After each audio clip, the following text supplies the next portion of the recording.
Okay, hello. Good time of the day to you. It's a pleasure to be here, and I'm grateful to the organizers for inviting me and providing this opportunity to talk to you about chemical exchange saturation transfer or CEST-MRI. And I will start with some basic principles and hopefully describe some applications. So first thing first, my institution, which is Southwestern, there is a blanket research agreement with Philips and many years of collaboration in terms of declaration. Okay, so I'll start with some basic principles of saturation transfer, and we'll talk about not only CEST, but a bit about something called magnetization transfer MRI and NOE MRI. And then I will very generally describe some aspects of CEST translation to human applications and human MRI, and we'll show an example of CEST in breast lesion characterization. Okay, so we start, and today I will be talking about a relatively straightforward situation. We will have two pools. And I don't know if you can see my mouse moving here, the pointer. So these two pools, we will assume that there is no strong coupling between these two pools. We will assume that they are homonuclear. We'll be talking about protons,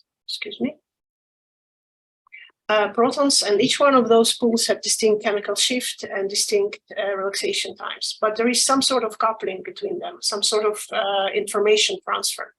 And for all these descriptions today, it will all be semi-classical and using modified Bloch equations. So in general, if we're talking about saturation transfer, meaning that what will happen if we saturate one of these pools and how information will be transferred, there are very generally, there are only two ways to do that. One via cross-relaxation, or what we also call NOE type of transfer, which is inter-cross-relaxation through space due to dipole interactions. And another way to do that is via chemical exchange, meaning that there is some real chemical transformation, and that's why molecule jumps or becomes A or B. When we talk about cross-relaxation, we go back to Solomon equations, and as a reminder, this describes kinetics of a two-pool system, and we have here cross-relaxation, outer-relaxation rate constants, and they depend on the details of our dynamics in the system and spectral density functions, of course. And so in general, this is not some kind of an exponential decay like we have just T1 in the system. Basically, what it tells us that, well, system is coupled, and so if we saturate now or do something to a pool of spin S, it will be transferred to spin I. And in general, this ratio can be positive, negative. We, in MRI, will be dealing with negative, meaning that when we saturate one of the pools, the other one will decrease, the intensity of another pool will decrease. So that was about cross-relaxation. Similar situation can arise when we have exchange. So this is described by Bloch-McConnell equations, which is modified Bloch equations to include exchange. And here we will be talking again about A becoming B or B becoming A. In the simplest case, we'll be talking about proton jumping, let's say, from A to B, something that happens, let's say, with hydroxyl OH proton in solution. We'll assume a detailed balance relationship, meaning that a chemical reaction does not really happen and we're not producing anything new, but we are in equilibrium situations in terms of chemicals. And we have a characteristic rates, of course, here too. And set of modified Bloch equations describing it. Again, we have some T1s and rates on the diagonal and terms describing coupling. Now, early on, already in the 60s, of course, it was observed that saturation transfer through chemical exchange is equivalent to cross-relaxation through relaxation exchange. under certain conditions, as I described. We don't have any coherences in the system. And so if we're talking about Bloch-McConnell equations, Solomon equations, this is basically, it's a coupled system. It's a set of differential equations, and depending on from a mathematical perspective, they look, we can say, exactly the same, and you just need to be careful with definitions of rate constants and what exactly you include in them. But other than that, it's a different set of coupled differential equations, right? And so we can talk about some kind of strength of coupling between these two pools. And again, there is more recent review paper talking about quantitative CEST and basically delving on the absence of strong couplings and evaluation of clearances, and assuming chemical equilibrium conditions, Solomon equations have the same mathematical structure as Bloch-McConnell equations. Okay, so that's saturation transfer experiment, and again, it's quite old experiment, and it's been making its way to everywhere, right, from solid, liquid, and to the imaging. And it became kind of started to gain recognition in imaging and from early 90s. And the first variation of this experiment got named magnetization transfer. Not saturation transfer, magnetization transfer, that just became a naming convention. And the basic idea was that, okay, in tissue, and this is very cartoonish representation of a tissue here, we can have basically we have water, which we observe with MRI, and then we have semi-solid macromolecules that we don't observe with MRI. Remember, I'm talking now about MRI. And so we have the imaging, we have long echo times, and we are not seeing these things because T2 is too short. But they're still there, even though we're not seeing them. And the idea was, if we now saturate, and these molecules, of course, have very broad spectral line width, they are sitting there somewhere. So again, this is cartoonish thing of spectrum, right? Sharp water and then broad semi-solid macromolecules.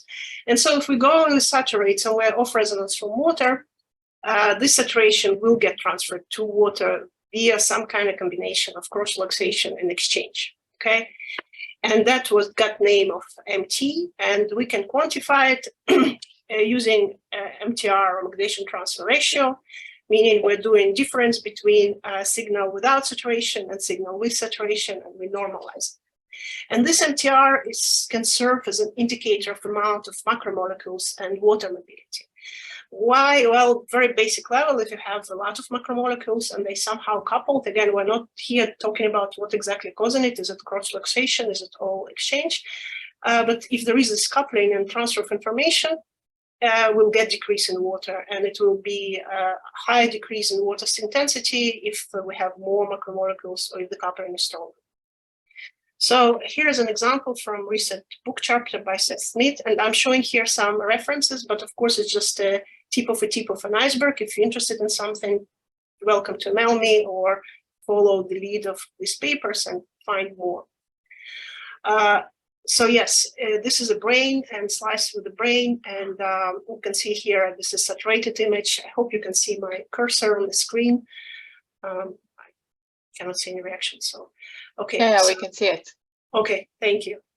So we have a saturated image, we have unsaturated image, and we just do the difference and we normalize it, and we get this MTR map. And what it tells us that in white matter here, we have more MTR, which makes sense because white matter has more macromolecules in it. So this is a nice result. Now, over the years, there are a lot of attention was paid to developing and modeling and trying to make it more quantitative in terms of both strength of this coupling, rate of constant, and proportions of semi-solid versus liquid pool. And usually people use couple Bloch equations here and trying to force Bloch equations to describe the situation here. And in many descriptions, basically transverse components are ignored. And again, there are a lot of work from Mark Henkelman and Yarlich, Sled, and Pike. Basically, again, it's coupled Bloch equations, and under steady state conditions of a semi-solid pool, that here's an example of solution. And the bottom line is that it arrives in something called absorption line shape, which is basically a Lorentzian line shape. And for liquid, it makes sense. Take block equations. It's differential equations. You cannot get anything other than Lorentzians. But of course, Lorentzian does not describe semi-solid thing properly. It violates, doesn't fit experiment. And so semi-empirically, it was replaced with either Gaussian line shape or super Lorentzian line shape, which is considered the best describing a semi-solid component. So there are some quantitative MTs that kind of popular or getting more popularity these days and providing more information beyond just the ratio of MTRs. And MT, where it finds its application, a lot of it is to define or to characterize multiple sclerosis lesions in brain, because what happens in mass, that when the white matter or gray matter deteriorates and lesions are formed, it will be reflected, of course, in macromolecular composition and in coupling. And so MTR goes down. And if there is a remission, remyelination, that it will go up. And then there are applications to other neurological disorders, Alzheimer's, brain cancer, and also some to study articular cartilage. So this was MT, and then in early 2000, a different creature showed up, and that's what was called chemical exchange saturation transfer, or CEST. And the idea behind it, the term again was coined by a group of Balaban and Johns Hopkins. Idea here was that, well, in addition to all these macromolecules that we are not seeing, we have side chains, protein side chains, or metabolites that are tumbling fast. And if you could only see the spectrum, it would look something as more defined line and separate water line. Of course, this is cartoonish thing. It's not up to scale. Remember, water is 55 molar and metabolites are millimolar concentrations. So we're not seeing them with MRI. But they're there, and so if we saturate them now, the transfer will occur through chemical exchange predominantly. That was the idea. Like things that like OH, NH, NH2, all these protons are not steady, they're not attached, they jump back and forth between, depending on pH, between being in water and being attached to some kind of molecule. And of course, this process would depend on pH. And so that became known as CEST, this idea, and they showed some first experiments. And to make CEST work, optimally what we want is to have its CEST effect is proportional to exchange rate and to number of things that are exchanging, the concentration of your contrast agent. Faster exchange here would mean bigger effect. However, for optimal CEST, for kind of ideal situation, we need to be in a slow exchange regime, meaning that chemical shifts separation between the two lines that we're talking here still is higher than the rate of exchange between them. Otherwise, of course, there'll be coalescence or it will be fast exchange, and then the whole premise of we are saturating far from water and we're saturating and then we're observing the exchange, will not work. Since then, there are some other varieties of this experiment that are also applicable to intermediate and fast exchange that can be exploited, but again, in a basic and ideal condition that we'd like to have things separate. And again, that means that if we're talking about endogenous agent things, meaning protons that are already in tissue, they are all, again, depending on field strength, but I'd say they go up to 4 ppm tops, right? So we are very close to water to start with. And then, of course, we can talking about designing some agents that we can inject, and this will sit further away from water and maybe provide some advantage in certain situations. So since then, it's gaining popularity and more applications are being developed for animals, for humans. And why is that? Why this interest? Because, well, we can use things that are already in tissue. We can use agents that are already in tissue, and we can turn it on and off with RF pulses. We don't need to inject or design new agents. These things are already inside the cells. So again, if you ever try to design an agent, it's hard to get it into cell or to cross blood-brain barrier. Here, things are already there. It's a natural pH marker because exchange is sensitive to pH. And to a degree, we're specific to something, to a chemical group or metabolite. And I'm putting here very big quotation marks because we'll talk about slightly, if we have a lot of things like in tissue, it's very hard to describe specificity, but we know that if we're saturating at 1 ppm, we're probably saturating a particular type of protons versus 3.5 ppm.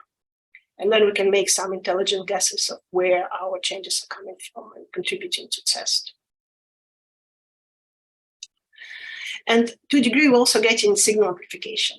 Usually, as I said, metabolites are in the millimolar range, so we are getting something that is weighted, at least contrast, it's weighted by things that are in orders of magnitude a smaller concentration than our main water signal. So a few technical details. I'll be showing something called Z-spectrum, and what is that if you haven't seen it before. Let's say we have water, we have something exchanging at 8.3 ppm, like amides. Again, it's very kind of characteristic frequency, not that all amides resonate there, but many do. First, what I will do, when I say 0 ppm, I mean water, 4.7 ppm. So all CEST literature, language, Z spectra, we do everything with respect to water. So water is 0 frequency. Amides are at 3.5 ppm, for example. So again, that's just relative to water. And what we do, typically we acquire a whole series of experiments where we change our resonance RF and we measure intensity of water line. And of course, when our saturating RF is in resonance with something exchanging, we get a dip in intensity. It can come back if we have enough separation. When we saturate water at 0 ppm, again, CEST 0 ppm. That's our direct saturation, and so go on. And then we can measure this intensity, plot it, that's the black line. And to analyze it, the simplest thing that we can do is to calculate something called magnetization transfer symmetry, which is basically how symmetric this line is. And assuming that we have nothing resonating on negative side for water, which I will show you is not true, but again, the simplest case, we calculate the symmetry. And this is, while it's not maybe more sophisticated analysis, it's quite, you can always do it. And many people do it, including myself, at the first line of defense, the first line of analysis that we can do for Z-spectrum. Now, a note on Z-spectrum, and if we now compare MT, which we talked about, this whole macromolecular thing, and the whole macromolecular Z-spectrum can go to hundreds of kilohertz. It's a semi-solid in essence. It's not a solid, but it's something amorphic and can be very broad. So this is simulation using some kind of characteristic parameters from wide brain, I believe. And then this is MT, this is the whole thing. But with CEST, we're only looking at what's happening very close to water. And so this is assuming, I think, 3 Tesla field strength. We are talking about range plus minus 1 kilohertz, okay? So we're really looking just something very close to water with CEST. And again, ideally, we would only need 2 frequencies. Let's say we know there is something interesting resonating there. We could do just 3 experiments. We can calculate this asymmetry and normalize it, right? But in reality, we need more than that.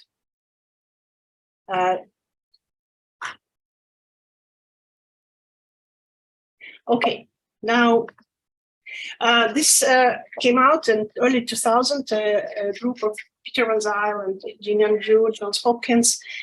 They demonstrated CEST for pH imaging and cancer. And now I will show you these examples of CEST, and I will kind of go by chemical shift ranges. And the first that was shown, and first publications were using saturation at 3.5 ppm, and that was called amide proton transfer, or by now amide proton transfer weighted imaging, because that's frequency where amides resonate.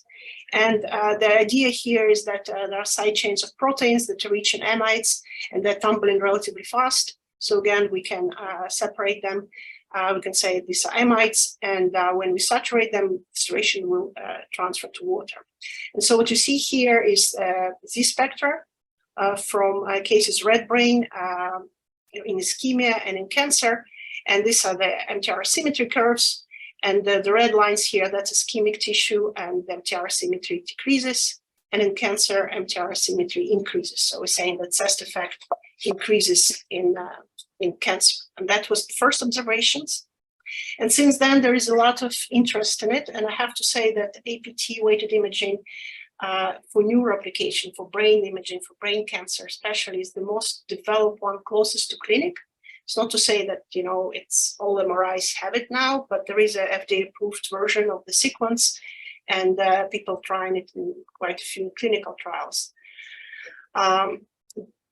Why? Because, for example, APT is shown to be sensitive to tumor grade, and here's an example from low grade to high grade brain tumors, and again, APT increases with higher grade.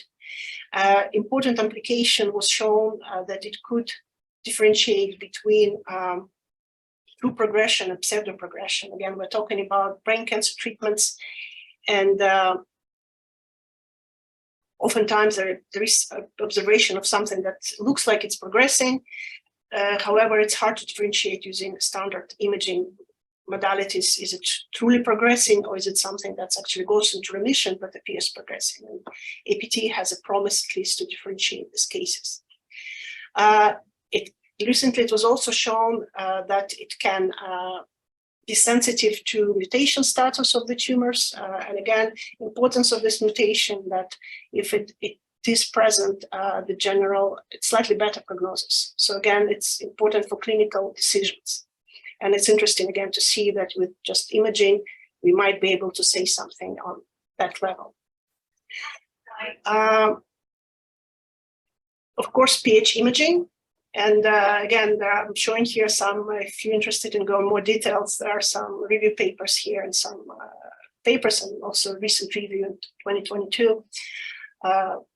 Philipson, his group did a lot of work on this, quantifying, turning it into pH maps. And this is an example from stroke. Again, it's kind of impressive that potentially we could get some quantitative information of pH in tissue. And again, this is a stroke example in rat, and similar example of stroke in patients.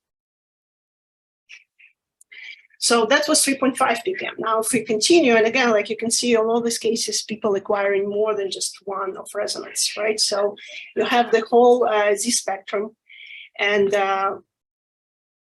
you could look at 2 ppm as well. And one of the ideas was that what we see in most at 2 ppm, it will be creatine. And some interesting application trying to look at creatine metabolism in cancer. And another interesting one where creatine is important for muscle. And so here's an example of trying to do it in muscle. And of course, in heart especially, there's a problem of motion that kind of needs to be addressed. It's if you're doing a lot of images and you need to register them later. Nevertheless, there are some feasibility studies that show that it might be possible. Another one, next one is 1 ppm, and what we have at 1 ppm away from water. Again, we're not talking absolute chemical shifts. These are OHs, and things like glucose and glycogen are rich sugars, are rich in OHs. And an interesting possibility is that if we could image glycogen using it in liver, and that was done in perfused liver in 2007. However, it was slow to get translated to in vivo. There are some differences between glycogen. And so I'll show you one example. So till now, I was showing examples from things that are already in the tissue in the body. So we don't need to inject, but we can inject something. And about 10 years ago, it was proposed that let's inject glucose, and glucose gets metabolized in tissue. And you can also follow OH of glucose and see what will happen. And that was named GlucoCEST. And here are some examples from first papers in cancers. And these are animal studies. But since then, it was also shown in humans. And as a side note, in such cases, going to high field helps. meaning that, if you have 1 ppm at 3 Tesla, it's 128 hertz away from water, which is quite close. At 7 ppm, it will be more than twice further away.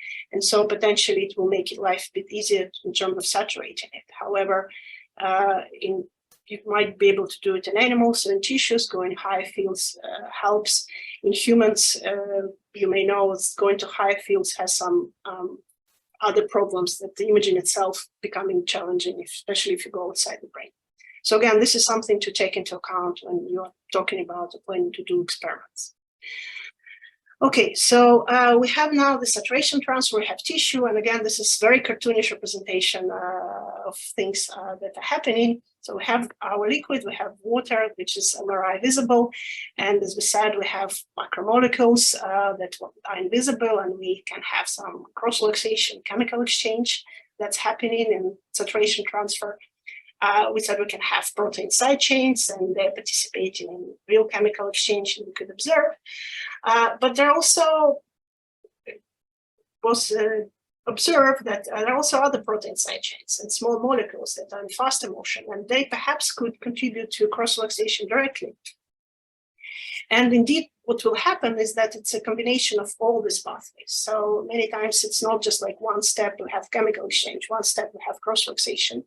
It's a more complicated process. There is a review from Peter Van Zyl from more than 10 years ago, talking a little bit about this. And indeed, one of the processes that could happen is NOE, or more precisely, exchange related. So one step is NOE, next step, when it's actually get transferred, is probably exchange.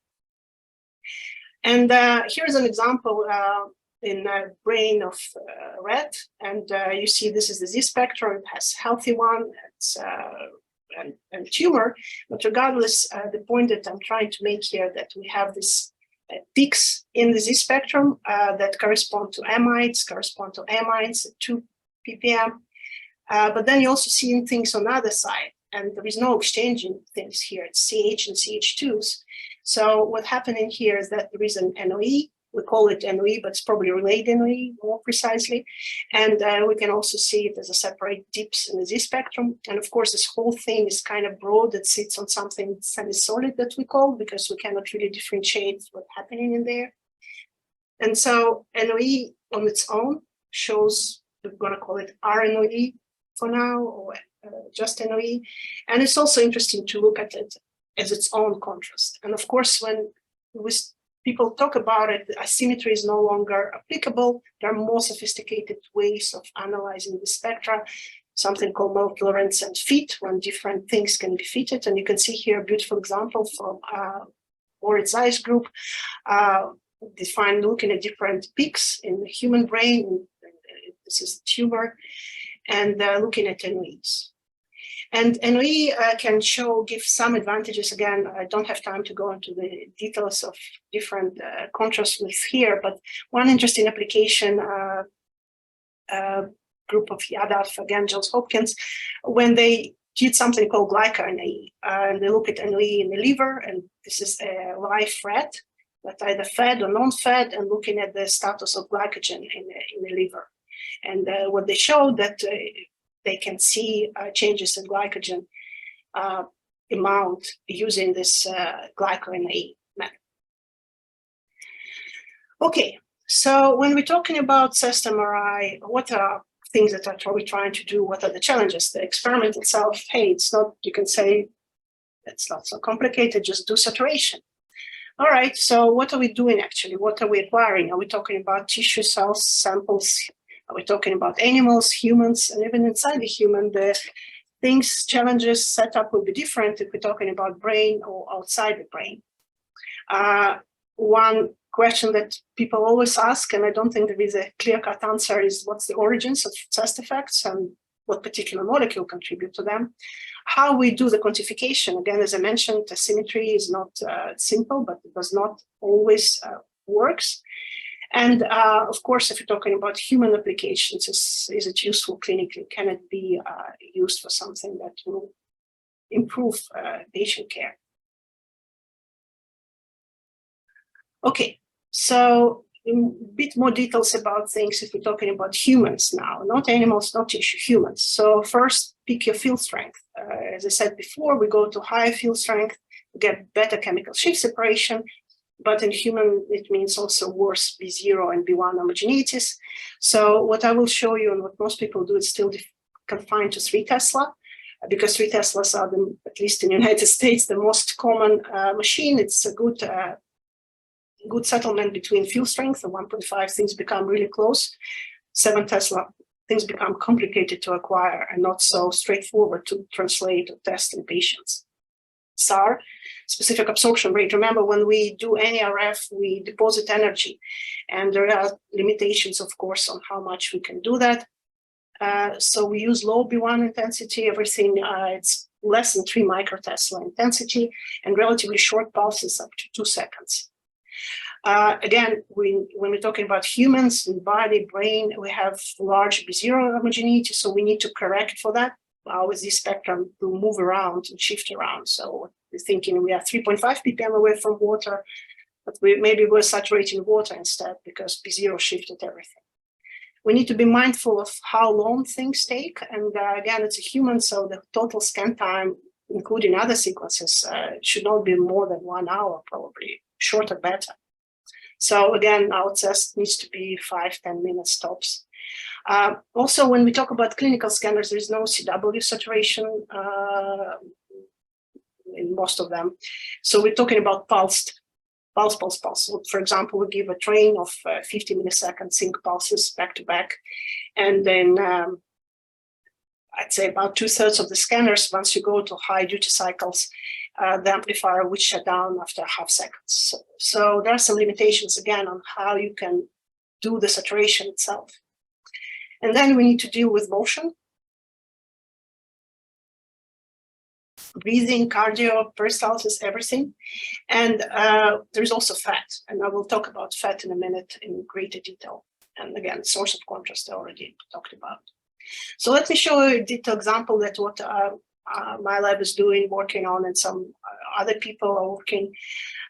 There is interest to characterize breast lesion using CEST. The mammography is great, but there is still some subgroup of women that mammography may not work perfectly because of dense tissue.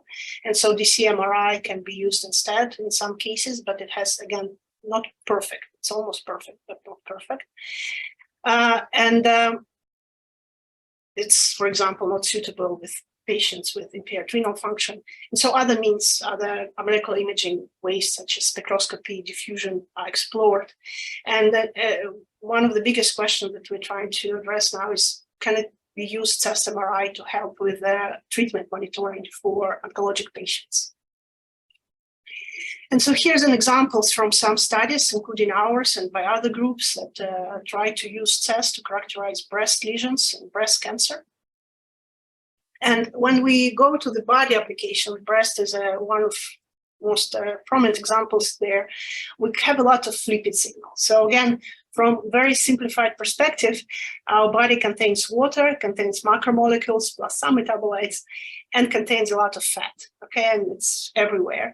And when we do signals now, imagine we're doing imaging, so we're talking at voxel that's like 2 millimeter by 2 millimeter size, right? So we're averaging everything. And our signal is not only water, but it's also lipid signal. And these are lipids that are not participating in any NOE, they just sit in there because what you get in the voxel, again, 2 by 2 millimeter is huge compared to, to the molecule itself. And so if we do asymmetry, and here's an example, you're getting this a lot of bruise things that, again, it means it's negative. So it's really changes and affects your CEST. And it's not only that, but also to show you a little bit more details, we're doing imaging. So we have echo times. We are not acquiring straight away. We're waiting. And what becomes important player here is our TE time. And here simulation, we have a water, it's a Z-spectra and a symmetry. We have water, we have something exchanging there at 1 ppm. And now what we did, we add in fat fraction from 0% of fat to 100% of fat. And if we go here from left to right, it increases. And you can see that this big grows in the Z-spectrum. It's not an OE, it's just because we having fat present. And condition that we're assuming here is that we are in phase, which 3 Tesla in phase is, for example, 2.3 milliseconds. So our water and fat is aligned, right? We are doing imaging, so we're looking at the XY components after we did saturation, did some excitation, looking at XY component. So in phase now, it gets kind of extra peak, and you perhaps can say, well, we can remove this stuff using some post-processing if we know that's fat in there. But if you look at the different condition, different TE, it's out of phase, it becomes even crazier. And you can see that you get this bizarre looking Z spectra, something that looks like MTR symmetry in weird places. And generally, what it means is that we need to take into account fat presence and what kind of TE we had when we now look at everything together. And the easiest, so what we should do really, we should remove this contaminating fat that causes our problems. And in our group, we've been working on combining saturation with so-called multi-echo Dixon acquisition. So for you, those of you who haven't been doing imaging or haven't heard of it, it's an illustration. The Dixon method was introduced more than 30 years ago. It's very popular in imaging, especially body applications. And here's an illustration of just 2 points or 2 echoes. So you acquire 2 images, one with out of phase water and fat, another one with in phase water and fat. You subtract them, and so you get fat only image. You can imagine you had something out of phase and in phase, get subtraction, you get fat only, you add them up, you get water only. So again, that's the basic level, but if you throw in now B0 homogeneities, you cannot do it with just 2 echoes, you need at least 3. So you get B0, water, and fat information. And that's what we did in the simplest implementation. You can do 5, 6, so fat contains at least 7 prominent peaks in the body. So if you do it in tissue, we're not doing 5, we're doing just 3 for now, although it has its limitation. Again, it's outside of my scope today, but I hope you get the idea that we can get just water intensity using Dixon. And the advantages is that we are not adding any RF pulses here, so we're not increasing SAR. We're getting B0 map at the same time as we're acquiring the whole thing. We can do it in a single shot, so we're not prolonging any acquisitions. So there are advantages of doing it this way. And then we're getting water-only images. So here's an example. When we remove it, if we use just in-phase images, water and fat. So this is an anatomic image and CEST map overlaid on it. And you can see there is like something looks like an OE, and it gives you negative thing in MTR symmetry. And then if we do Dixon method and we get water only, that peak disappears and we get nice positive MTR symmetry. And it's quite featureless, you can say, but this is how tissue at 3 Tesla looks like, this spectrum. And so I'm going to show you some results from our preliminary study. This were only 10 patients enrolled, and these are patients that they have suspicious lesions. And before they go for biopsy, they agree to come and do extra MRI. And so we have a CEST-MRI, and then biopsy uses a gold standard. And from biopsy, we get characteristics of lesion. And here's a healthy individual, invasive ductal carcinoma not specified, and triple negative breast cancer. And you may have heard that triple negative breast cancer is considered more aggressive, harder to treat cancer. And indeed, what we've seen from the beginning, that MTR symmetry here is higher for all the frequency ranges compared to other types. And so we wanted to examine the application of CEST for breast malignancy.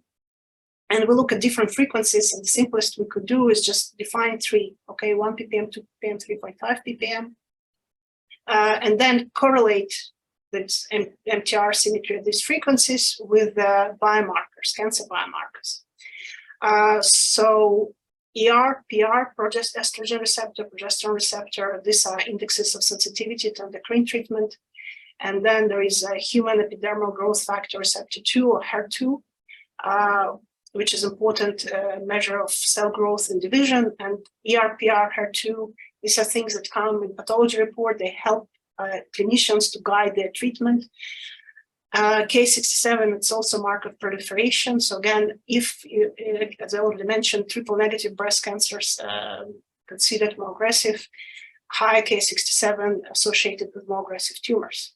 So at this study, and now we also have some results for more expensive one, more bigger one, we're just looking at the correlations from CEST to these pathology markers.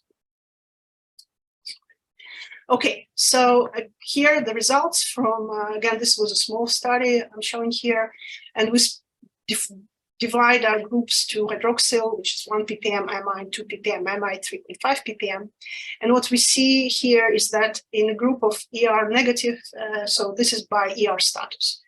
ER negative is generally, CEST effect is measured by MTR symmetry is higher in all three, higher than other types of pathologies, types of cancer here. 1 and 2 ppm hydroxylamine show highest levels in ER negative lesions. And finally, 1 ppm showed largest difference between ER negative group and other groups that we investigated. We also did correlation of MTR symmetry in K67, and it increases. It has correlation with K67 in all ppm ranges that we checked, but the strongest were observed at 1 ppm and 2 ppm. So again, it might indicate that there is something happening there with metabolism that contributes to have more molecules, let's say, with OHs. One suspect might be something to do with choline kinase derivatives. Again, that's an interesting question that not only us, but other groups are trying to investigate what could be a contributing factor to that. So I think my time is closing to an end. So to summarize, I show a brief overview of all kinds of things, saturation transfer and CEST, and they offer attractive possibilities for molecular or microstructural imaging. CEST is sensitive to biochemical alterations. It's a promising tool for basic and clinical studies of cancer and other ailments. Translation to neuroimaging, especially cancer, is most advanced stages. So if, something that perhaps will be one day be like T1 and T2 standards of care imaging, one day. And overall, not only our data, but from other groups suggest that there is a positive relationship between correlation between CEST effect, whether it's measured by MTR symmetry or other means, and markers of aggressiveness in tumors, such as higher tumor grade, receptor status, proliferation index. So there is a hope that CEST may play an important role in the imaging and management of cancer patients in the future. However, more studies are needed to fully, make it a reliable method and something that we know how it works.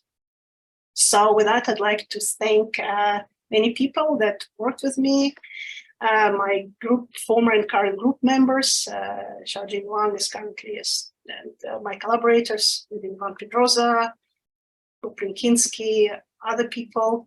Funding from Cancer Prevention Research Institute of Texas and from NIH. And thank you for your attention today. And I can try to answer some of the questions. Thanks, Elena. That was a great talk. If anyone has any questions, feel free to post them in the Q&A. And there's already one question here from the talks where Mainak Mukheri, maybe I'm mispronouncing his name, asked, how can I selectively saturate the desired peak in CEST experiments? So I think you touched on that a bit. Yeah, I try to. So it's a challenge, like I'm saying. So you can, first of all, I would recommend starting with something that has a good narrow profile. Okay, and even that, if you go to tissue, you inevitably will saturate other things. You will saturate macromolecules that sit behind it. You will saturate neighbors. So you need to be careful. And that's why I think now people are using more and more things like weighted, proton weighted, because to acknowledge that, yes, a majority of contrast probably coming from mites, and there are some studies that try to decipher exactly how much, but you are seeing other things as well. And for now, I cannot say there is a quantification method that would reliably split everything to compartments and say, hey, this is your amide. But yeah, again, if you're doing it in samples, or if you have some, tissue that you may be able to say, I don't know, some intelligent gas, you can do a better job. But yeah, start with something that has a good narrow profile. And I actually had a question about the last part. I mean, I think maybe I just missed it, but I didn't understand why there is or maybe it's not understood why there is a correlation between the CEST effect and the tumors. I think why is an excellent question. So one of original ideas was that if you have amides and they are attached to proteins, the tumors have a different amount of proteins and different amount of maybe even tumbling in the tumor. Not to mention there is different pH. And so there are a bit of competing theories. I don't want to step... one of the recent papers, I think, attributed about 60% of the contrast we're seeing to protein concentration and 66%, something like that. And then the remaining one to pH effects. And so if you have a tumor and you have elevated protein levels and you have changes in pH, all combined, it gives you increased CEST effect. Now, why this is about amides? Why are we seeing it, for example, in breast cancer? We're seeing more in 1 ppm. Unfortunately, I have no answer, no clean cut. It again, one suspect, and I think Kristen Bloom did some experiments with tissues, and this was that we have choline and it's abnormal metabolism, and it might produce things that have a lot of OHs because of it. We're trying to investigate it now. I don't have definite answers yet. I think for that you need more kind of mechanistic studies on the tissue level, trying to maybe correlate with metabolomic studies, even genetic studies, to say, okay, in breast cancer, some abhorrent metabolism leads to more OHs. But that's something unfortunately today I don't know. Yeah, but I guess also the pH is a good exactly, yes. So you have pH there, so there are many things that can happen. And I think pH and amides, more studies were done, so people are more confident saying that it's a combination of the two. And we have another question following the previous question about the selectivity. So suppose in any conformer of molecule is not invisible, then CEST can be helpful for quantification. So I assume if you don't have any invisible states, can it be helpful for quantification? Invisible in the sense that it's some kind of conformation that don't have access to water at all? Or... No, I think maybe if any conformer of a macromolecule is not invisible, then CEST can be helpful for quantification. I think I think he means if there are not any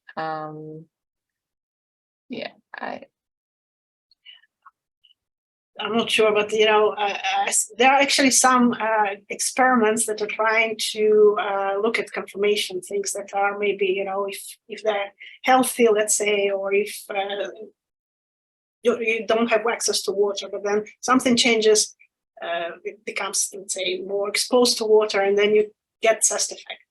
I'm not sure if that was the question, but that's something that people are trying to do. Again, if you can do spectroscopy and you can differentiate all the peaks and all the lines, maybe you don't need CEST, but still can be useful for something. I guess also for sensitivity enhancements. Yes, exactly. So again, remember, if you hang huge water line, often you just, even if you do spectroscopy, you will have to suppress it, right, to and just because the ratios are so small. But with CEST is of indirect. So yeah, you might see something that's easier than other methods.